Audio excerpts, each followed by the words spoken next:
Allez, aujourd'hui, Daf Kouf Nun Dalet. Nous sommes en haut de la page. On va reprendre la première ligne. Rav Zevid Matne Achi Hamar Bar Hama.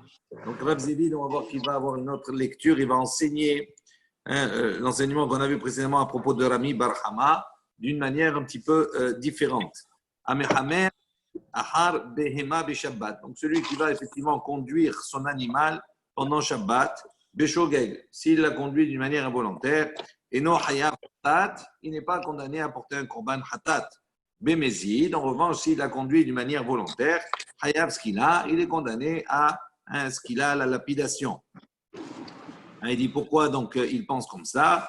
Parce que justement, Mhaber Achar Shabbat, il dit Beshogeg et non Hayab Hatat. Il ne peut pas Beshogeg. David, tu peux éteindre, s'il te plaît, ton micro? Ah ouais. Donc, Rachid précise, pourquoi il n'est pas Hayab Hatat? Il dit, al final, mais Abodazara.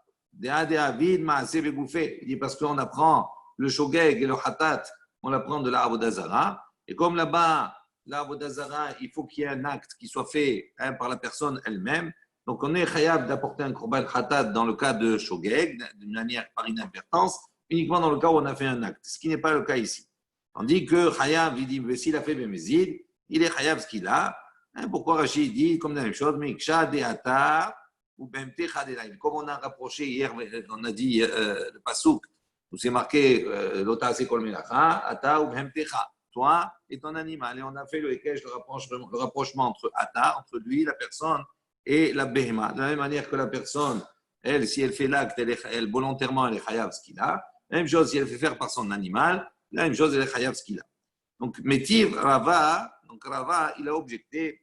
Il dit, Mhalel et Shabbat, Bedavar, chez Hayabim al Shigato Khatat, Hayabim al Zedonos qu'il a. Il dit, pourtant, voilà, Rava, il a enseigné, on a un enseignement qui dit, celui qui est Mhalel et Shabbat, qui transgresse le Shabbat, Bedavar, dans une chose, chez Hayabim al Shigato Khatat, sur laquelle, si on a fait ça par inadvertance, on est Hayab Khatat, à ce moment-là, Hayabim al Zedonos qu'il a. S'il a encore fait d'une manière volontaire, il est Hayab ce qu'il a. Donc, on voit si il est Hayab ce qu'il a, à partir du moment où le Shogeg, il est Hayab Khatat. Il dit, dans ce cas, nous ici, Hayavim al Shigato Hatat, En Hayavim al Zedonos qu'il a. Pardon. Il dit, mais ici, normalement, à partir du moment où on a dit au début, Rav Zevid, il dit comme cela, il dit, à partir du moment où on a dit, En Hayavim al Shigato Hatat, on n'est pas Hayav de Korban Hatat sur le Shogeg. Celui qui est Mechamer, celui qui va effectivement conduire l'animal Shabbat. Normalement, on aurait dû dire et conclure, En Hayavim al Zedonos qu'il a. Il n'est pas chayav ce qu'il a, la lapidation, s'il fait la manière de manière volontaire. Ça marche de pair. Il dit, il dit non, mais est-ce qu'on a enseigné là-bas le contraire? Donc on n'a pas dit ici, quand on a enseigné à Mhalel et Shabbat, Bedavar, Shechayavim al Shigato Hatat, Hayavim al Zedono ce qu'il a. On a dit celui qui est chayav Hatat dans le Shogeg, il est chayav ce qu'il a dans le Mezid. Et on n'a pas continué à enseigner, il dit En Hayavim, mais si il n'est pas Hayav Khatat dans le Shogeg, il n'est pas Hayav ce qu'il a. On n'a pas dit cela. Donc, on peut comprendre comme cela. Davar chez Hayavim al Shigato Khatat, il y a une chose sur laquelle on est Hayav Khatat dans le cas où on a fait par inadvertance.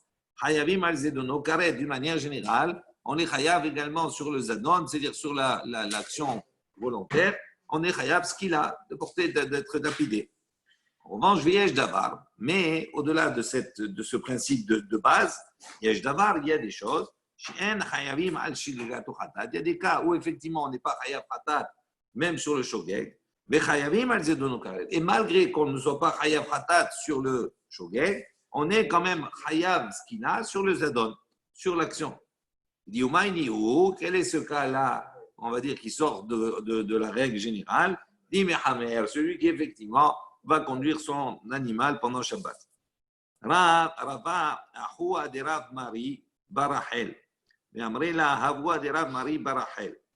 Donc, on va objecter, on va apporter un enseignement. Rava, le frère de Rav Mari, fils de Rachel. D'accord? Rava, c'est le frère, d'accord, de Rav Mari Barachel. Il y a de ceux qui disent non, Rava c'est Avoua, c'est le père de Rav Mari Barachel. D'accord? Il y a eu une discussion. Les Lishna Batra Kasha, il dit dans la deuxième formulation, c'est-à-dire de dire que Rava c'est le père de Rav Mari Barachel, il y a une sheila qui se pose, il y a une question. Pourquoi une question?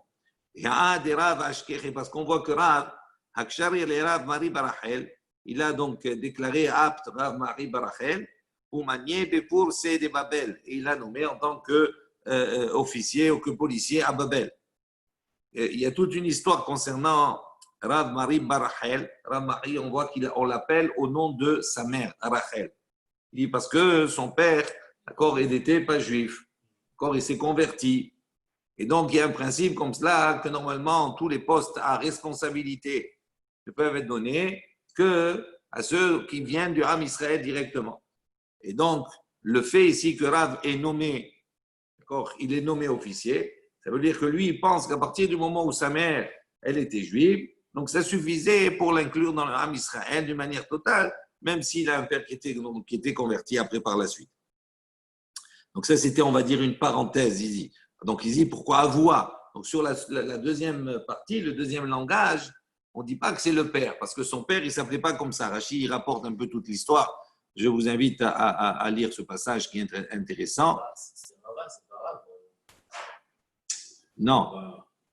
Rav, 2 secondes. Rava, le frère. C'est Rava, Achoua de Rav Mari Barachel. Donc ça, c'est le début. Mais Amré, là, il y a de ceux qui disent Havoua de Rav Mari Barachel, que Rava, c'est le père de Rav Mari Barachel. Mais en vérité, ce n'est pas le père. Pourquoi? Parce que lui, il ne s'appelle pas comme ça, son père. Il dit, il s'appelait de Rav Mari Issur Giora. On l'appelait Issur Giora. C'est comme ça qu'on l'a surnommé. On voit que ce n'est pas le. Donc, ça, c'était une parenthèse entre les deux où il y a une question qui se pose sur le deuxième langage. Il y a de Amré qui n'est pas. Amré là, il y a ceux qui disent, ce n'est pas comme ça. Alors, il dit Dilma. Il dit peut-être très maré bar Rachel ava. Il dit peut-être qu'il y avait deux Marie bar Rachel. Donc un qui se connaît, on vient d'expliquer un petit peu l'histoire. Et ici notre cas où effectivement Rava serait éventuellement le père de ce Marie bar Rachel. C'est un autre.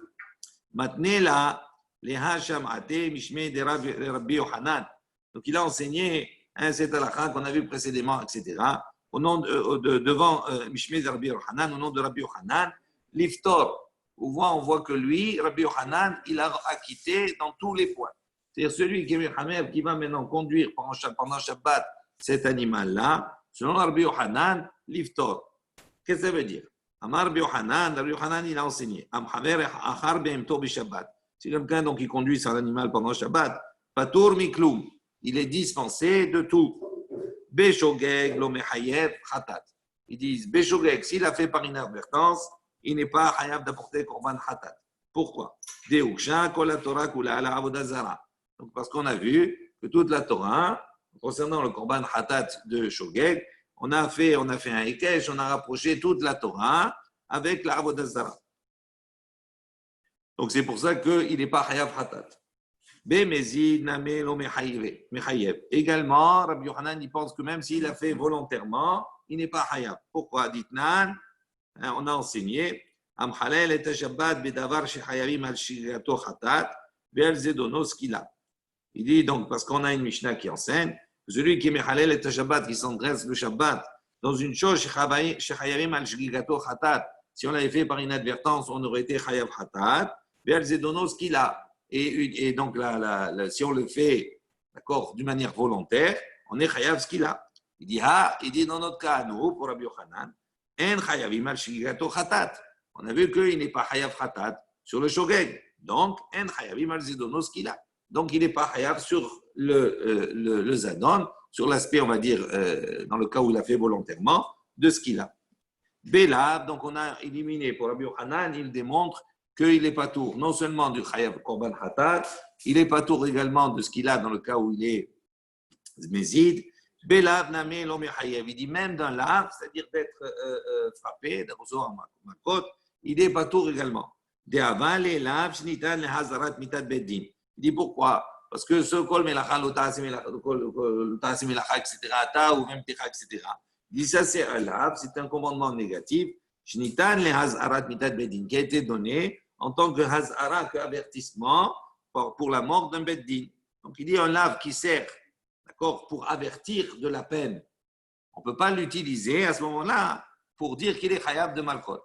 C'est-à-dire, si un lave, on est d'une manière générale, si on transgresse un lave, on est condamné à recevoir des coups. Ok?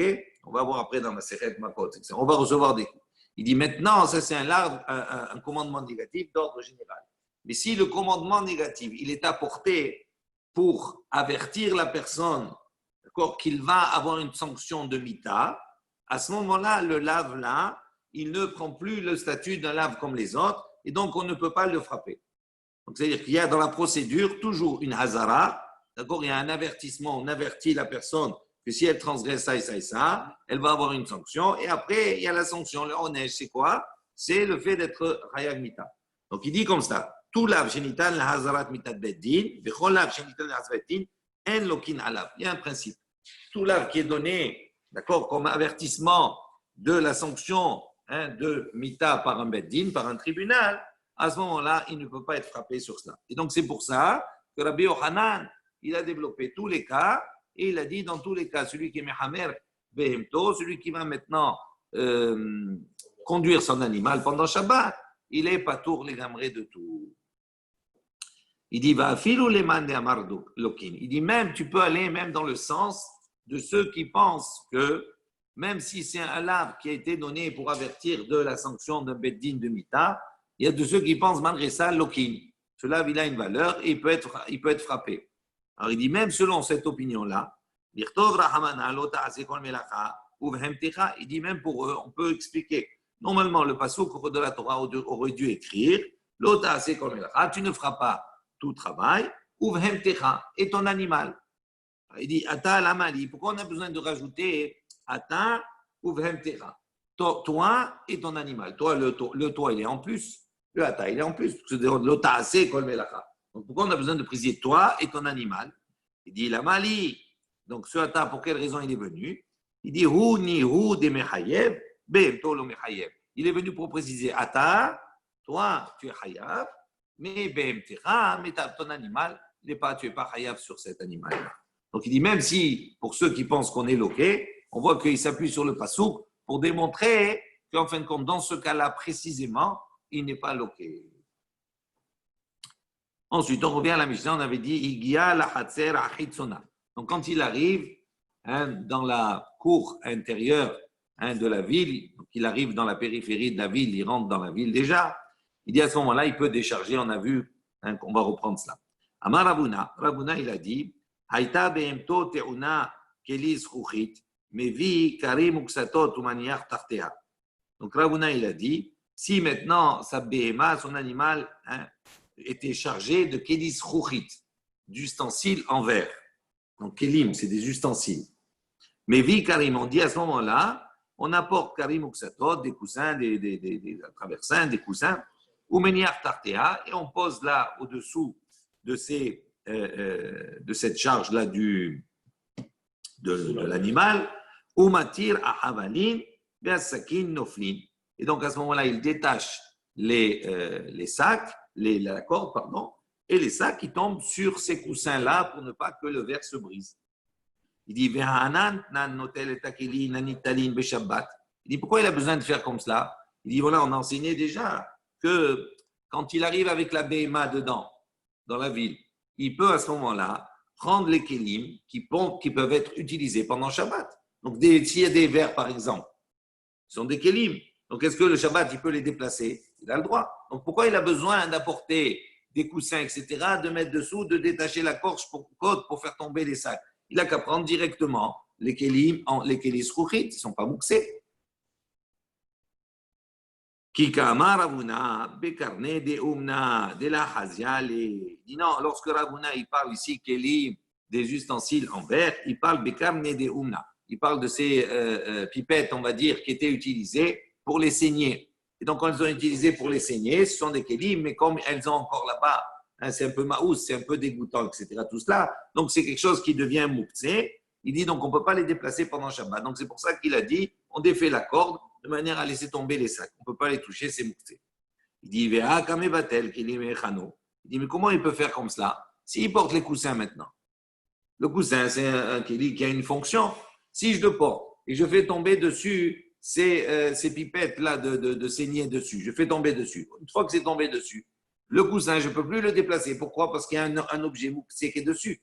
Et donc, par cela, qu'est-ce que j'ai engendré? Qu'un ustensile que je peux utiliser, je lui ai enlevé son statut d'ustensile. Je ne peux plus le déplacer parce qu'il soutient maintenant quelque chose qui est mouxé. Et ça, je n'ai pas le droit de Shabbat. Ce n'est pas bien de faire comme ça. Je enlève son statut. Il dit, mais va-t-elle Keli Mechano? Alors il dit non, Bishlife Zoutre. Non, il parle ici dans le cas où il y a des petits sacs. C'est-à-dire qu'il va s'organiser, il défait la corde, les petits sacs ils tombent, et il va y avoir comme ça une succession de petits coussins de manière à amortir la chute et de manière à ce qu'il roule pour aller atterrir par terre à ce moment-là. À ce moment-là, les coussins ne supportent plus les objets qui sont mouxés et je peux les retirer. De toute façon, le but, ce n'est pas de déplacer les objets, c'est de décharger la verre. Oui, pas que ça, oui. Donc, est-ce pas grave que les coussins deviennent utilisables? Oui, c'est grave. Parce que tu as un principe que tu es mévatel pendant Shabbat, tu annules la fonction, l'utilité d'un objet. Un objet, il a une fonction, ok? Je peux le prendre. Mais je n'ai pas le droit de le rendre mouxé à ce moment-là, pendant Shabbat. Si je le rends mouxé, c'est dans ce cas-là, je le rends mouxé parce qu'il va maintenant supporter des objets que je ne peux pas utiliser pendant Shabbat. Donc, qu'est-ce que j'ai fait? J'ai annulé la fonction d'un keli. Ça, je n'ai pas le droit pendant Shabbat aussi. Mais tive, on vient objecter. Il dit ici, maintenant, un animal, d'accord, avait une charge de tevel, il portait sur lui. Tevel, c'est une récolte sur laquelle on n'a pas prélevé Trumot ou Maaserot, et donc normalement c'est Mouktsé, puisque je ne peux pas les utiliser et manger. Ashishiot, et des Ashishiot, il dit, c'est des morceaux de verre. Ashishiot, c'est le schouchit, il dit. D'accord? Il dit mouta, matir, hein? Des barres de fer, de verre, c'est en verre. Ouais.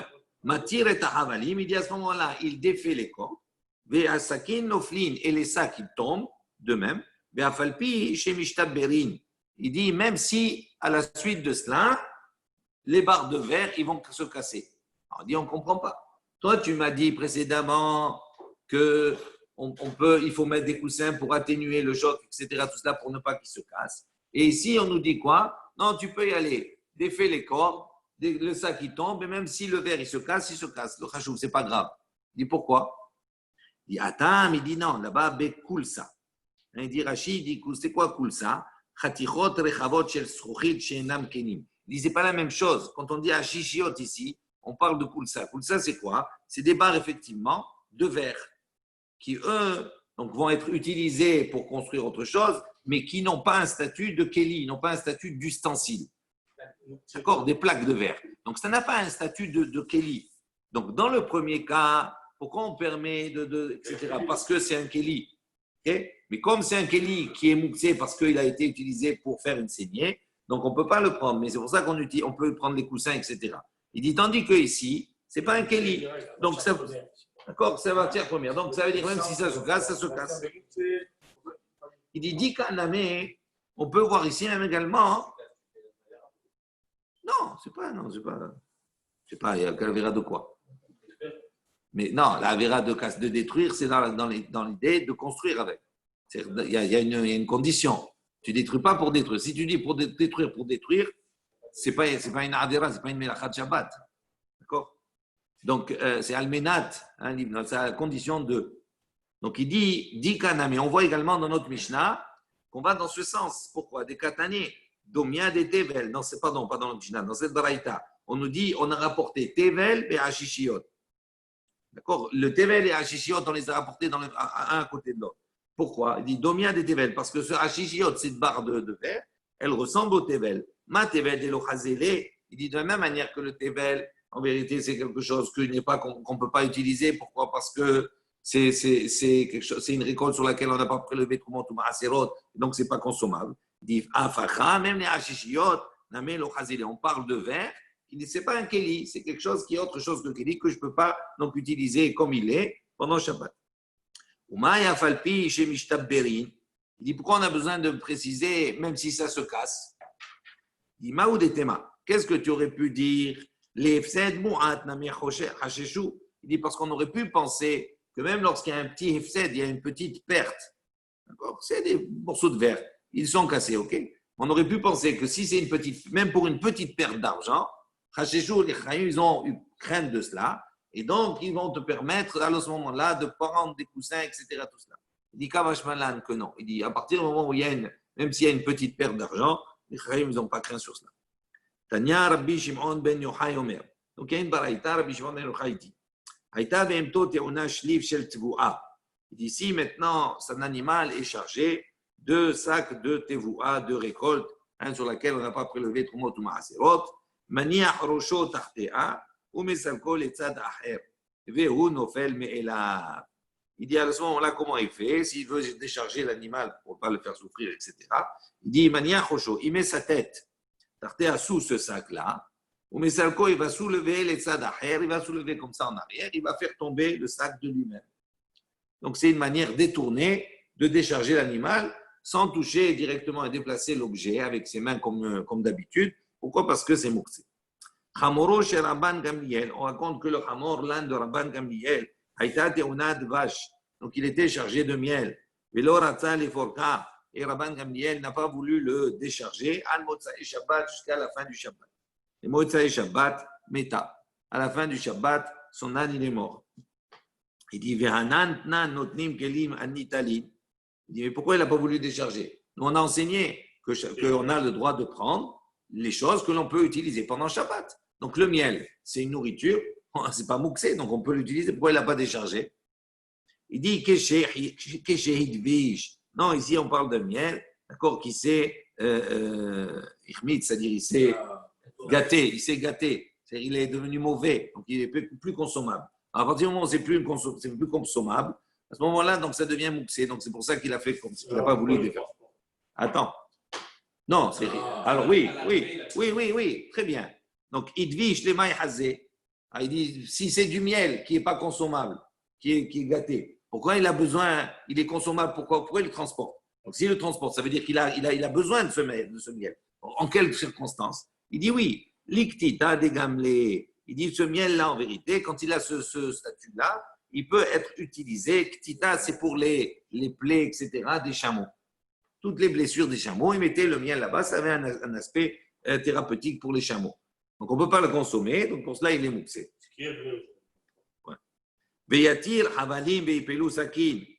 Il dit, bon, ok, d'accord. Maintenant, pour quelle raison il n'a pas défait la corde et le miel, il serait tombé? Pourquoi il a laissé comme ça charger l'animal tout le Shabbat jusqu'au point où il est mort? Il dit Misteru zike. Il dit non, parce qu'il craignait que peut-être les sacs ils vont se briser, ils vont se fendre. Veyavi, alors bon, il dit ok, tu as peur que ça s'abîme, que ça se casse, etc. Il dit Veyavi karim uksatot. Il dit pourquoi tu n'as pas apporté des coussins, etc. Tout cela. Veyaniar tartehem, et tu aurais posé dessous. Et à ce moment-là, tu réveillais, ça ne serait pas cassé. Il dit non, Métan fait. Il dit non, mais il craignait que s'il fait comme cela, ils vont se salir, avec le miel, etc. Tout cela, ils vont se salir les coussins, etc. Voilà. Il dit que. Il a tué l'âne. Vekamevatel kele mechano. Attends, Vekamevatel kele mechano également, il lui a dit. D'accord. Non seulement il craignait qu'ils se salissent, mais également qu'il va enlever le statut de ces coussins. Une fois qu'ils vont être le support de quelque chose qui est mouxé, on ne peut plus dire ça. Donc, il est mevatel, le statut d'un keli. Ok, il dit, mais il dit, mais bon, dans tout cela, il y a quand même tsar ba'alechaim, il fait souffrir l'animal. Il y a Mordan. Il dit, non, Kassavar, lui, il pense tsar ba'alechaim des Rabbanan. Lui dit non, ça, le principe de ne pas faire souffrir un animal, il y a une marloquette. Selon certains, c'est midé oraïta, selon d'autres, c'est midé rabbanan. Lui, il pense que c'était midé rabbanan. Donc il a dit, je ne vais pas rentrer dans quelque chose qui est midé rabbanan, au risque de c'est quelque chose qui est midé oraïta. Donc c'est pour ça qu'il a préféré laisser l'âne comme cela, plutôt que de transgresser quelque chose qui est midé oraïta. Habaye ashkiche les rabbas de ka meshafchef les livrés hagava de hamra. Donc, Abaye, il a vu là-bas que Rabba, une fois comme ça, il a vu Rabba, qu'est-ce qu'il faisait? Il faisait glisser là-bas son fils, comme un toboggan, il faisait glisser son fils, d'accord, sur le dos d'un âne. pendant Shabbat. Amar li lui dit, Mishtamesh mor biba'ale chaim. Il dit, comment tu fais comme cela? Tu es en train d'utiliser un animal, c'est-à-dire c'est comme si tu chevauchais l'animal, c'est un poids, tu n'as pas le droit de chevaucher un animal pendant Shabbat. Donc, comment toi tu fais monter l'enfant et tu fais tomber? Amarle zdadin ou zdadin lo gazlo beu rabbanan. Il dit non, il dit ce qui est interdit, c'est on n'a pas le droit de chevaucher, on n'a pas le droit de monter dessus, encore de le charger. Il dit mais là l'isdadin, c'est-à-dire sur les côtés, il ne le faisait pas monter, il le chevauchait complètement. Il utilisait le côté de flanc de l'animal et il faisait glisser pour s'amuser l'enfant. Donc il dit zdadin en lo gazlo rabbanan. Les chachamim n'ont pas fait de xéra sur cela, sur les zdadin. Parce qu'en vérité, à la base, chevaucher un animal Shabbat. Pas un sourd de Horaïta, c'est une xéra de chachamim. Pourquoi? Parce qu'on dit si on permet maintenant de chevaucher l'animal, on craint que la personne soit amenée à arracher une branche, etc., et utiliser, d'accord, comme, comment ça s'appelle, une cravache, etc., tout cela. Donc là, ce serait un sourd de Horaïta. Donc les chachamim ont fait une xéra sur ça. Il dit, mais la xéra, elle ne s'applique uniquement si on le chevauche vraiment. Mais si simplement on utilise les flancs de l'animal, les zadim des côtés, il n'y a pas de xéra de chaim dans cela. Mais Natemra, il dit d'où tu tires, d'où il déduit cela? Dit Nan, comme il y a une Mishnah qui dit Matir chavalim, Basakim, Noflin. Donc on a dit Matir chavalim, il défait les corps, Basakim, Noflin. Et les sacs qui tombent. Maïla, Behever, Guvalke, de Agul et Uzdadin. Uzdadin, lo gazro beu rabanan.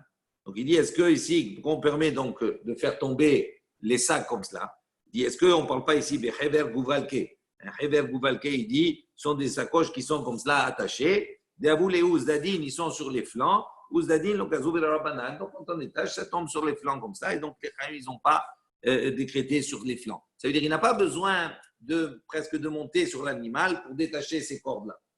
C'est pour détacher ces sacs.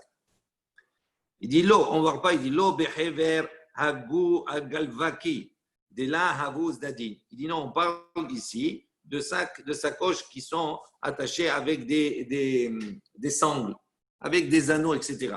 Et donc pour les défaire, à ce moment-là, on ne peut pas dire qu'il va utiliser uniquement le poids des flancs de l'animal. Il va être obligé presque de monter, de charger l'animal, d'appuyer beaucoup sur l'animal. Donc c'est pour ça que c'est interdit. Inami, ou bien je peux te donner une autre réponse.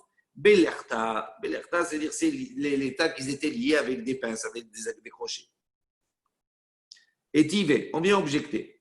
Shtaim bide Adam ve'ahat ba'ilan. Shera. On parle ici maintenant de la souka. On dit ici maintenant, Shtaim bide Adam. Si deux parois de la souka, les deux murs de la souka, ont été faits par l'homme, ve'ahat ba'ilan. Et une paroi, d'accord, elle est faite par l'arbre. Il y a un arbre.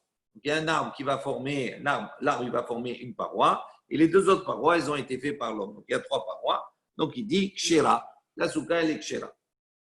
Ve'en olin la beyom tov. Mais on n'a pas le droit de monter là-bas pendant Yom Tov. Ça veut dire qu'on n'a pas le droit d'utiliser, on va voir le schar qui repose sur l'arbre, il repose sur les deux parois, plus sur l'arbre. Il dit, on ne peut pas maintenant mettre des objets et prendre les objets du schar comme ça, on a besoin, parce qu'à ce moment-là, ça voudrait dire qu'on met l'objet comme s'il reposait sur l'arbre, et ça, on n'a pas le droit pendant Yom Tov.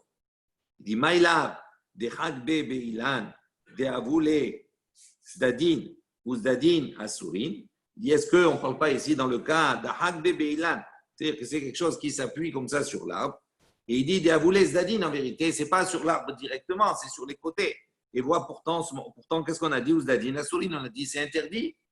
Donc, on voit qu'ici, Zdadin, c'est interdit, pas comme toi, tu as dit précédemment que les côtés, c'était quelque chose qui était autorisé.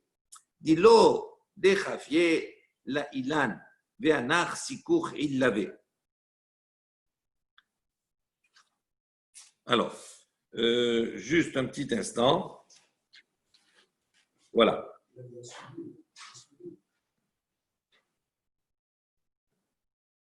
Alors, regardez juste Rashi, vous avez Rashi un peu en bas. Bala, maïlav de chag bebe ilan. Il dit ve'otiv be kanim shel dfanot, banekavim. Donc, qu'est-ce qu'il a fait? Il a creusé dans l'arbre et il a mis là-bas des kanim dans l'arbre, d'accord? Pour ve'otiv be kanim shel dfanot. Il a mis là-bas des kanim, des roseaux, d'accord? pour pouvoir construire son dauphin, c'est-à-dire sa paroi. Donc, et les parois, ils tiennent sur les canim. D'accord? שנקב הרבה בגופו של אילן, וסיכר שוב על אותן דפנות, ומכל מקום אין כאן תשמיש אלא צידי אילן. Il dit donc, quand il troue là-bas, et qu'il va mettre ses canim, et qu'il va construire sa paroi par rapport à cela, et qu'il va construire les deux autres parois, le srad, il va reposer en vérité sur les zdadim, c'est-à-dire sur les canim, qui eux sont fixés dans l'arbre. Donc ça, c'est ce qu'on appelle zdadim, ce qu'on appelle les côtés de l'arbre. C'est-à-dire, ce n'est pas l'arbre directement. Et il dit, on voit que quoi? Qu'il a interdit, on ne peut pas poser des choses sur le scar si on veut prendre après. Pourquoi? Parce que c'est considéré comme s'ils étaient soutenus par les zdadim. On a interdit dans cette Mishnah. Après, on a dit non, d'echfi ale ilan. La anafaf aelionim, ita le tzad ilan, aher, bechol ze la ze avec charm elo. Donc, il dit, on parle de quoi ici? Non, on ne parle pas d'un cas où il a troué l'arbre, là, et il a mis des canim dedans pour soutenir le scar. Il dit, qu'est-ce qu'il a fait? Il y avait des anafaf, il y avait des branches, et il a relié les branches d'un arbre avec les autres, et donc il a formé directement un mur avec l'arbre lui-même. Donc il dit, c'est dans ce cas-là qu'on parle. Et là, effectivement, on n'est plus en train d'utiliser les côtés, on utilise à ce moment-là carrément l'arbre.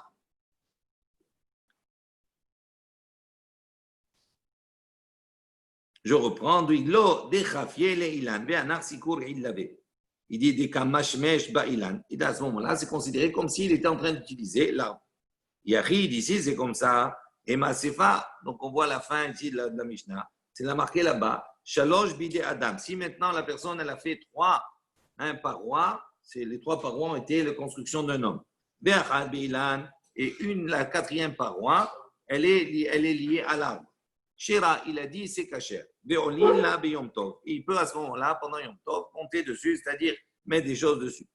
Be'i, dechifia la ilan, amay olin la be'yom tov. Il dit, si maintenant tu dis que cette 4e paroi-là, elle est construite par l'arbre, à ce moment-là, pour quelle raison ça serait autorisé pendant Yom Tov de poser des choses? Donc il va utiliser, il n'a pas le droit d'utiliser l'arbre. Il dit, alors, pourquoi on parle ici?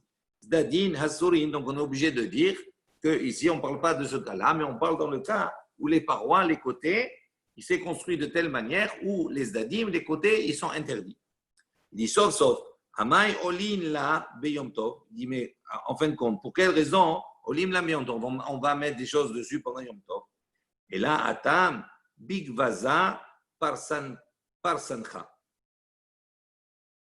Il dit, on parle ici dans un cas où là-bas, il y a un branchage qui est très épais. Il y a beaucoup de feuillage dans cela. Deilan, bouffé, dauphin, be'alma ou deshavia. Donc, il dit, on parle ici dans quoi? Donc, quand on a une branche qui est très épaisse, donc ça vient directement de l'arbre.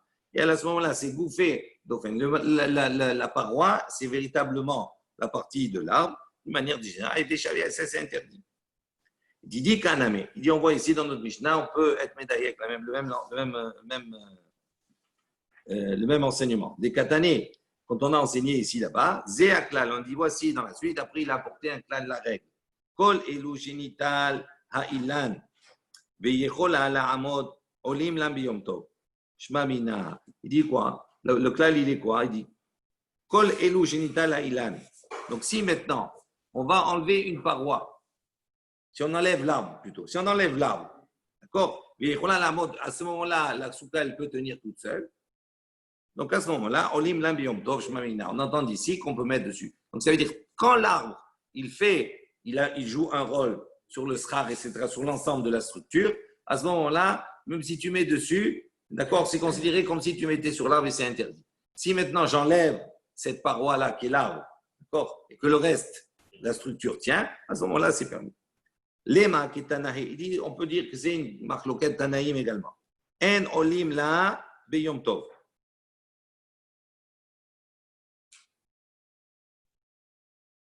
Juste, je regarde une chose. Ok. Donc, il y a une marloquette. On n'a pas le droit de monter dessus comme ça pendant Yom Tov. Rashbag, Rabban Shimon ben Azar Omer, Mishum Rabbi Meir, Olim la Yom Tov, il dit il autorise. Maïla Be'akamifegle, est-ce que justement la marloquette entre les deux n'est pas des morsavar Zdadim Asurin ou morsavar Mutarin, que un pense que utiliser Zdadim les côtés, d'accord, c'est interdit, et l'autre pense que non, c'est permis. Ce qui est interdit, c'est uniquement le corps lui-même. Amar Abaye, l'eau, il dit non. Découlé Alma, Abaye, il a dit non. Tout le monde pense, Dadin Asourin, que utiliser les côtés, c'est interdit. Mais ils sont ici en marloquette, Sidetz Dadin. Ça veut dire les côtés des côtés. C'est-à-dire que ce n'est pas direct. Mor Savar, Sidetz Dadin Asourin. Un, il pense que les côtés des côtés, c'est également interdit. Ou Mor Savar, et l'autre pense, Sidetz Dadin Mutarin, que les côtés des côtés, c'est permis. Rava Amar, Rava il a dit, Mande Asar Bizdadin, Asar Amé Bitzadez Dadin. Il dit, celui qui a interdit les côtés, il a également interdit Sidez Dadin, les côtés des côtés. Mande Charé, il dit, celui qui a permis Betzidez Dadin d'utiliser les côtés, Charé Namé Bizdadin. Il a également autorisé d'utiliser, celui qui a permis Betzidez Dadin d'utiliser les côtés des côtés, à ce moment-là, il a permis d'utiliser également les côtés. Ou alors l'inverse aussi. On va voir après, on va objecter. Demain, ça sera l'objet d'une autre. Cette petite nuance. 2. Pourquoi il ne dit pas celui qui a autorisé les Zadines, il autorise